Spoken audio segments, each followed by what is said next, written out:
Assalamualaikum warahmatullahi wabarakatuh. Perkenalkan, nama saya Weni Anif SPD. Saya guru IPA di SMP Negeri 1 Tomilito, Kabupaten Gorontalo Utara, Provinsi Gorontalo. Nah, hari ini saya akan mencoba untuk mempresentasikan mengenai materi mengapa kurikulum perlu berubah.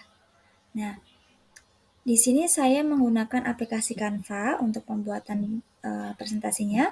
Kemudian dalam perekaman ini saya juga menggunakan fitur perekaman dari Canva juga.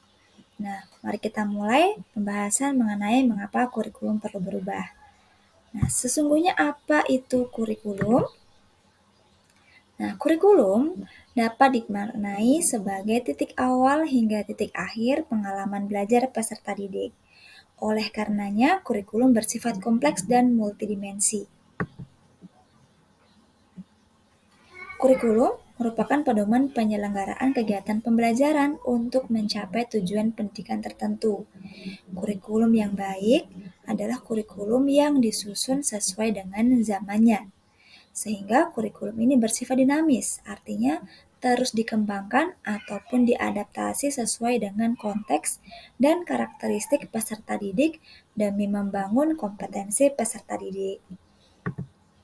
Nah, kemudian mari kita lihat video ini. Ini video seorang anak sedang bermain kelereng.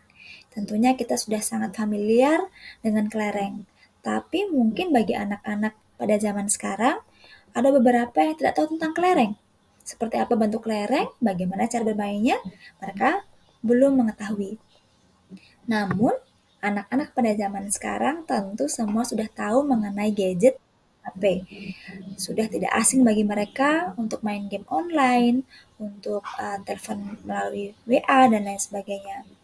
Dari kedua video tersebut, kita bisa memperbandingkan bahwa tren anak-anak zaman dulu dengan tren anak-anak zaman sekarang sudah berbeda.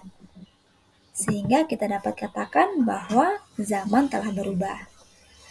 Berarti zaman selalu dinamis, artinya selalu mengalami perubahan setiap waktu. Begitu pula peserta didik, mereka mengalami perubahan sesuai dengan perubahan zaman saat itu. Baik dari segi cara berpikir, cara berkomunikasi, cara belajar, bahkan cara memahami diri sendiri dan lingkungannya. Nah, kemudian kalau zaman berubah, apa pengaruhnya kepada kita semua? Kalau zaman berubah, maka tantangan dan kebutuhan juga berubah.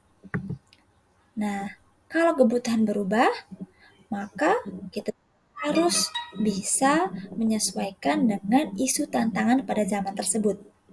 Contohnya, kalau pada zaman ini ada beberapa isu tantangan zaman seperti perubahan iklim global. Bagaimana kita bisa menyelamatkan bumi demi generasi yang akan datang. Kemudian ada juga isu mengenai teknologi digital. Bagaimana penggunaan teknologi dengan bijak dan etis demi kebaikan bersama dan terus berkembang ke arah yang lebih baik. Ada juga industri multinasional. Bagaimana sih menyikapi industri multinasional yang telah menjadi kekuatan ekonomi yang signifikan di era globalisasi ini? Ada juga mengenai transformasi budaya, yaitu tantangan agar transformasi budaya bisa menjadi langkah menuju kemajuan dan kesuksesan jangka panjang. Nah, isu-isu tersebut itu harus bisa dihadapi oleh peserta didik pada saat ini. Mereka harus bisa menghadapi isu-isu tersebut agar mereka bisa lebih kuat, mereka bisa lebih update dalam menghadapi zaman saat ini. Nah, sehingga guru juga harus mampu mengimbangi kebutuhan belajar peserta didik. Kalau zaman dulu mungkin peserta didik hanya bisa diberikan permainan atau materi-materi yang simpel, namun pada zaman sekarang peserta didik mungkin tidak bisa diberikan materi-materi seperti zaman dulu. Karena apa? Karena kebutuhan mereka sudah berbeda.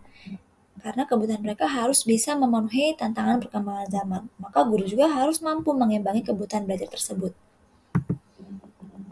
Nah, bagaimana caranya agar guru bisa menghadapi atau memberikan fasilitas terbaik bagi peserta didiknya, yaitu dengan cara menyusun kurikulum pendidikan sesuai dengan perkembangan zaman.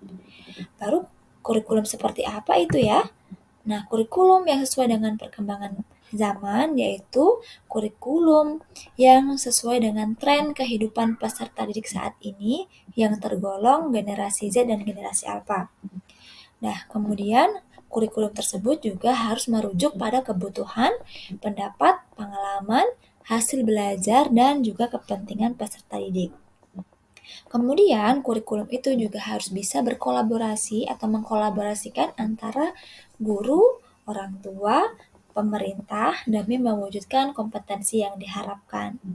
Nah, mungkin cukup sekian presentasi dari saya. Semoga adanya presentasi ini bisa membuka wawasan rekan-rekan semuanya mengenai pentingnya kurikulum itu dirubah atau merubah sesuai dengan kebutuhan perkembangan zaman. Terima kasih. Saya akhiri. Wassalamualaikum warahmatullahi wabarakatuh.